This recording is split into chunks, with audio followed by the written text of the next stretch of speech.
Hello and welcome back to another episode of AZ Update. I'm Anthony Bartolo, joined as always by producer Pierre. Pierre, how's it going? I'm good. How are you? Good, good. Hey, the Canadians came back and tied it up with Vegas 1-1. That is awesome. It's awesome that, I guess all the Canadians cheering for the Canadians now, which is amazing. Help us, Obi-Wan. You're our last hope. CN Tower lit up as the Canadian Montreal Canadian colors, and all the Leaf fans got upset. But it's been an interesting go. Also been enjoying Euro Cup this week as well, and last week, and Copa America. So a lot of soccer on the TV, and getting a lot of heat on the DM saying, "Why are you wearing Italia jerseys if you're Maltese?" And I said, "Okay." So I donned my Maltese jersey, had to pull it out. Wear it. I know Malta never made it to the World Cup or Euro Cup, or they have, and it's been a long time. I think since the last time they made it, at least won the Stanley Cup. But you know what? Proud to be Maltese and definitely don the jersey. Producer Pierre. Yes. If a VM is not running, but it is in Azure, are you being billed?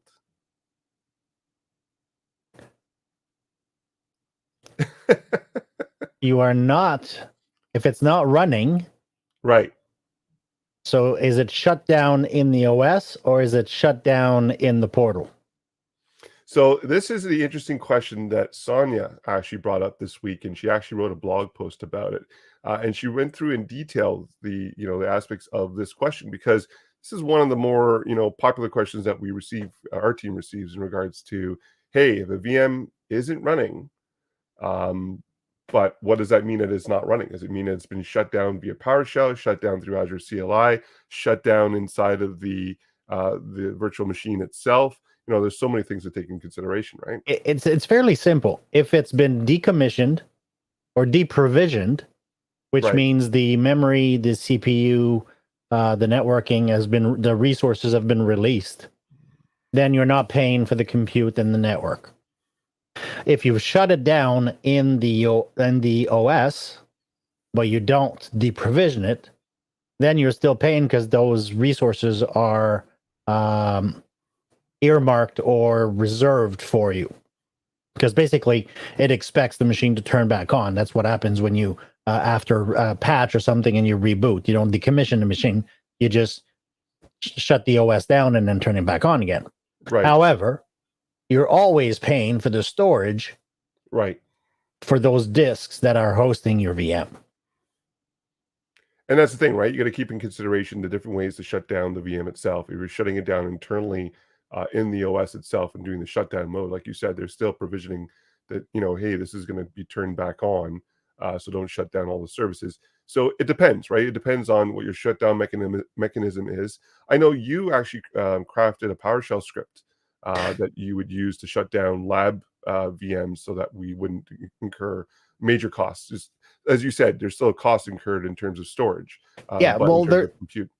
In the portal itself, there's now when you actually create the machine, it'll ask you, do you want to enable auto shutdown, and then ask you what times you want to shut it down. Do you want to be notified? Because when it notifies half an hour, you could say, oh, no, shut it down, I'm using it right now. Or you could use Azure Automation, which is something I do. In the PowerShell gallery, there's a number of PowerShell scripts that you can shut down a specific machine or reboot a specific machine or restart it or do whatever you need to.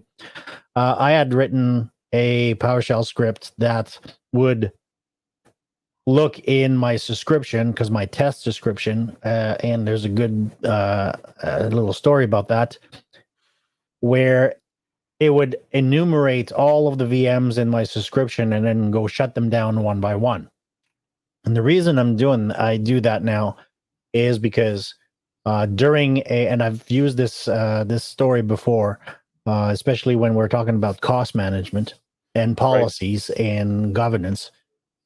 In a demo, I was creating a VM scale set, and I picked, I think it was a G5 size machine, just to show, because it was fun to show, hey, there you go, 32 cores and 4 terabytes of memory. Ooh, it's really cool to show. But then at the end of my demo, I shut the lid off my laptop. I went, thank you very much. Have a great day. And I just deployed 10 G5 machines, which at the time, I think were like $8,000 a month. That was a while ago. Right. Oh, I remember that conversation. So at the end of the month, I had 10 machines times $8,000. So I had an $80,000 bill that got charged to our cost center. And my boss was like, what is that? So now I have this little automation that runs every night at 11:30 Eastern time, and just enumerates all the VMs in my subscription, my test subscription, or my demo subscription, sorry, and shuts them down. Then I have another one that runs. I had another one, and I turn it on. I enable it when we're like doing. Like a MITT tour or something like that, where I'll turn them back on at 8 o'clock in the morning. Right. But regular IT guy in the chat says, I remember that expense report. Yeah. So good morning to everybody in the chat. We have Jared Shockley here. We have regular IT guy, aka Rick Claus. We have Andrew McCollum, and we have Robert Jr. Talking about emotional support email from the HBO Max intern email that came out yesterday. I got that same email as well. Spam is making the rounds. I'm surprised we didn't get more emails like that during the whole lockdown piece and everybody watching content online. I think with everybody now being able to go outside, we're going to see a little bit less of that. But it's interesting to see that email come through. I received it. Did you get one of those, Pierre? No, I don't. I'm not familiar. Maybe I was disconnected last night and this morning. So what's the story behind that? There's a spam email that's come out. It says it's from HBO Max. I didn't verify. I literally just saw it and delete because I don't have the service. But it's just something it's interesting how it caught wind on social in terms of this email that's been going out and is being shared out. So just keep an eye for that. I did see something on Twitter, and it looked like somebody was testing a notification system, and then the notification system actually sent it out to all of the subscribers. Because in Twitter, the screenshot actually says this is a template of what would go out, and everybody was like dumping on the DevOps person who set that up, which I think is a good thing. We shouldn't be jumping down the throats of people that are having issues, especially when the service is still up. It's just a monitoring problem. Let's jump on to the news. First up, there's apparently updates on Azure Monitor Agent that you wanted to talk about. Yes. So, and I will just put up this little banner here to talk about Azure Monitor Agent. If you see the article, it's been a while coming. When you're doing monitoring, there is a plethora of agents. Yeah, there's one agent for your metrics. There's one agent for your logs. There's one agent for OMS. There's multiple agents. So every time you enroll a virtual machine in, especially the ones on-prem for Azure Monitor or Log Analytics or metrics, you have to start deploying agents and configuring all those agents to send, and they can only send to one workspace. Now that's changing. The product group has figured out that this was not optimal. So now that we have one agent, the Azure Monitor Agent, and what it does is it reads the data collection rules from the Log Analytics or Azure Monitor, and then collects based on those rules and sends it to wherever it needs to go. So the deployment's a lot simpler because you only deploy one agent. Configuring it to send the type of data to the right places is a lot simpler because you create rules, and you create multiple rules and assign them to the same agent. So you can have, for the people that want to have the hub and spoke Azure Monitor workspace set up, they could have the agent send the data to the hub, and they can have the agent send the thing to the spoke.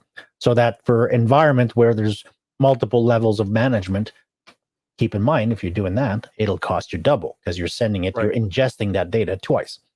But there's a lot more flexibility in the deployment and the management of those agents. So now this is GA, generally available, which means if you're looking at onboarding workloads or workstations or virtual machines into Azure Monitor, don't look at the old agents, look at the new agents. So much simpler and better for ingesting data. And I'm guessing that it's collecting data from all facets. So even, you know, there was the announcement of Azure Monitor Agent for at the edge. So IoT edge computing. It doesn't matter now. It's just that agent is listening in on the data stream as it comes in and captures that information. I'm not sure about the one at the edge because the agent that I know that they're talking about here is the one that runs like on VMs for Windows and Linux, but it doesn't say anything about IoT gear. So if it's IoT that's Linux based or Windows based, then yes, it would work. But the way it works is the agent gets deployed and it just keeps polling for rules based on the identity of the VM. So you no longer have to put in the agent the key and the GUID for the workspace where the agent is going to be sending the stuff. It says, hey, I'm sitting on VM 001.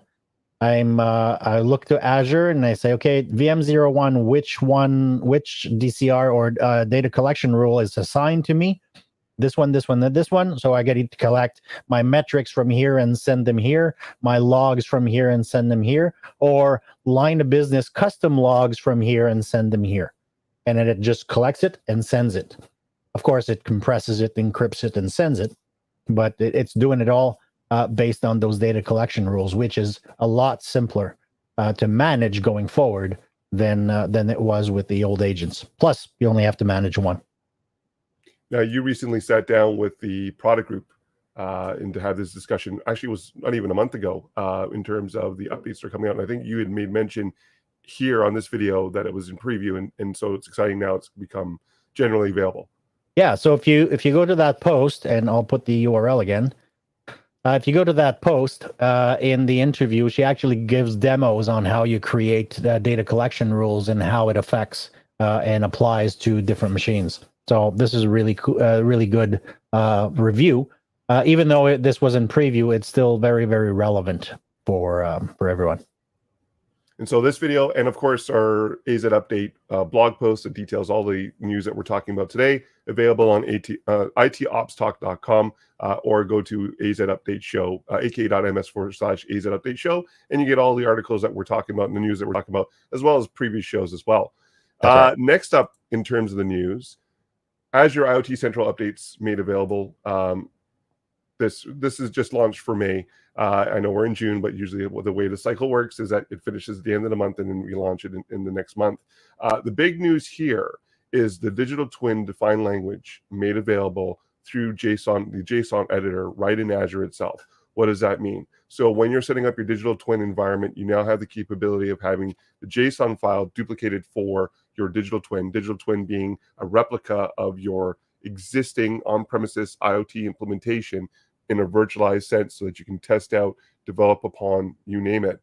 Now the availability to actually see the JSON syntax directly in the JSON editor itself as part of the Azure IoT Central tools. This is important because if you're making changes, you don't have to make the changes and then deploy one by one, or you can make the changes and deploy in real time in the digital twin, not affecting the in production on-premises implementation. This is from a perspective of ensuring that you even have version management specific to the digital twin and the ability to deploy that. It's a great opportunity to do so directly from the portal as opposed to the requirement of third-party tools. I have to admit that I'm a noob when it comes to IoT. So if I understand correctly, digital twins is you have an IoT device and a configuration of a specific workload working on it, and you have kind of like a virtual clone of that one sitting in the cloud so that you can test stuff in here before you screw up something on-prem? Correct. So that's the thing, right? You have a virtualized instance of your IoT implementation, so that when you're developing solutions, you're developing it in a virtual plane. You're not doing it on production, but you're using the same code. And what's even cooler is the information that's coming in from the on-premises in production implementation is being funneled into the virtualized plane, so that you're always having this live data, even though it's virtualized, which is awesome. Regular IT guys made mention. I'm glad Anthony didn't say on-premise. There's a plethora of times you've told me, regular IT guy, not to say on-premise, and now it's been drilled into my head, so we're no longer saying on-premise, unless it means well to say it. I've been caught too many times. That's why I now say on-prem. I just say on-prem, every time. Next up on the news, new cloud regions. Yes. This is a fun one, because we open regions all the time. And just as Mark Razinovich talked about, was it Ignite or Build? I can't remember. Any new region coming online is automatically configured with availability zones, which is great. But this one, not only does it have all the availability zones built in at GA, it's also self-sustainable. Right. So there's a picture online, and I don't know if you have it, of like fields of solar panels. And of course, Twitter going nuts, going, oh, whoa, does that mean they shut down at night? No, there's batteries, there's other kinds of, but it is self-sustainable, and it is in our quest to become carbon neutral or carbon negative. So this is going to be cool. I think it's going to be West US 3, and it is online. So if you want to start running your workloads on that in that region to take advantage of the carbon footprint offset, you can use the Azure, is it called the Azure Resource Mover, and move some of your resource into that region. So that's really, really cool. And so my understanding too is that the region also is including the Azure availability zones, which they've mentioned before. When they create the new regions, this will be automatically included in all new regions to ensure resiliency. Yeah, because that's the thing is availability zones is basically three separate area that are completely independent from one to the other within a data center or within a region. When the first, let's say 50 regions that we released didn't all have it, and then we started backfilling, so trying to turn them on as required, and now it's in part of the GA or the process of spinning up a new region. It has to have availability zones. And that's awesome that they're doing it on all the new regions, and they're also doing it on all existing regions. So I think the hope is that by the end of 2022, all regions that Microsoft deploys in Azure will include availability zones for that resiliency, which is important. Yeah, and I think we talked about it last week, where we now have ability of having availability zones across continent, just with region pairs. Right. It's exciting. Anything we can do to increase the resiliency of our service, which in turns increase the resiliency of our customers' services, is something that we strive to do. So let's continue on with the news. In the Northern Hemisphere, we're coming to summer, and so that means that school's coming to an end. And it's interesting because this article just came out this week in regards to preparation for next year.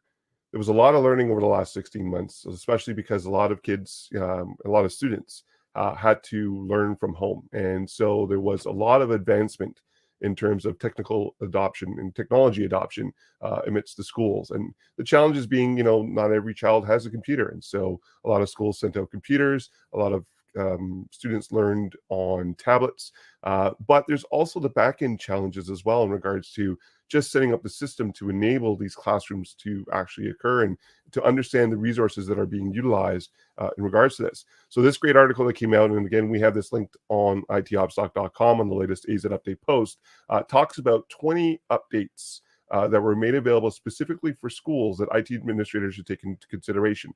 I know in regards to, it's now summertime, everybody needs a break. 100%, if you have that opportunity to do so, take it, because your mental well-being is very important. But these are, a couple things to take in consideration when you're planning out for the next school year. A couple things I wanted to highlight. One here being the school data sync piece, where it's taking in consideration your resources and what's being utilized from a school setting, resources in terms of, whiteboard utilization, or even in some instances, virtual machines that are running labs. And I've seen this. There's these virtual machines that are running math labs that are being spun up by teachers and then assigned to students. And so there's resources that are being utilized. Who's using these resources? At what times are these resources being used? How many classrooms are using the resources? Something, even as Teams is being used in classroom for that communication. That's all being tracked, and then the insights are being brought forward through, data analytics to understand, okay, so here's where your bottlenecks lie, and these are the, more compute power is required, or more storage power is required from that aspect. And that's something that's great that you have through School Data Sync, to have that insights in terms of what is actually going on amidst your architecture.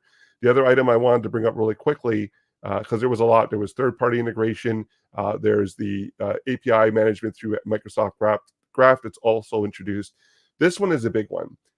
Again, with all the third-party applications, especially in schools and what's being utilized, and every school has their own instance of, what they use for learning. Microsoft has gone forth into M365 to create a centralized portal for management of your architecture, of your students and faculty members' utilization. Here's an example in terms of teams and groups and the management of that capability, specifically setting up channels for classrooms itself. This is a big thing in regards to, we talk about this a lot, centralized pane of glass to go through and understand your management requirements for the schools that you support, all done through the GUI interface on M365. Pierre, what are your thoughts? My thoughts is this is fantastic. My wife is a teacher, and she's had to pivot to doing the things online and remote learning and stuff like that. So having these processes and these updates to facilitate that makes a huge amount of difference in her life and in my life, because I don't have to be the IT tech support for the school board, because of course when she's sitting at home and she has a problem with the computer, she calls us the IT guys there, and they're just like, okay, well, it's not our machine, so we don't care. But having this all done in portals that are independent to the local setup of each of the teacher and the students makes a world of difference.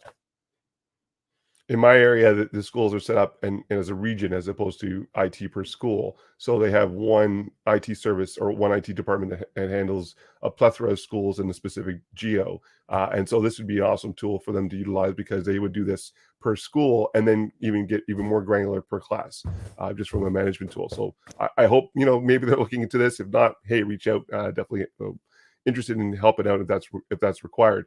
Let's do a quick shout out to those in the chat room, because we've got more people who have joined us. So Andrew, how's it going?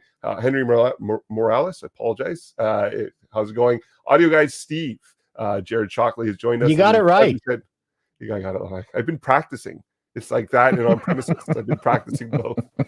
Speaking of on premises, regular IT guy, Rabbit Jr. joins us. Paul Jensen, how's it going, sir? He's telling us to drink because we're using the word plethora too many times. And to everybody who's talking in the chat room, awesome for you to be here. We love the fact that you're interacting and chatting with us. And if you're watching this, as a recording, definitely check us out on live stream and join into the chat, because we always get great ideas and great questions that come into the chat room as well. Let's start talking about it. And if you're watching this offline, if you're watching the recording and you want to participate in the discussions, you can join us on our Discord server. Oh, yes. And then there's a link for the Discord. So aka.ms/ITOpstalk-Discord. Great point, Pierre. Next up, events. Yes. This is a big one. Yes. So there's a Windows event that's happening next week. We can't say much about it other than you definitely do not want to miss this event. They're going to be talking about what's next for Windows. And I'm interested. I tell you, I've been a big fan of Windows for a long time, and I've seen it evolve. First version of Windows that you used, Pierre, what was that?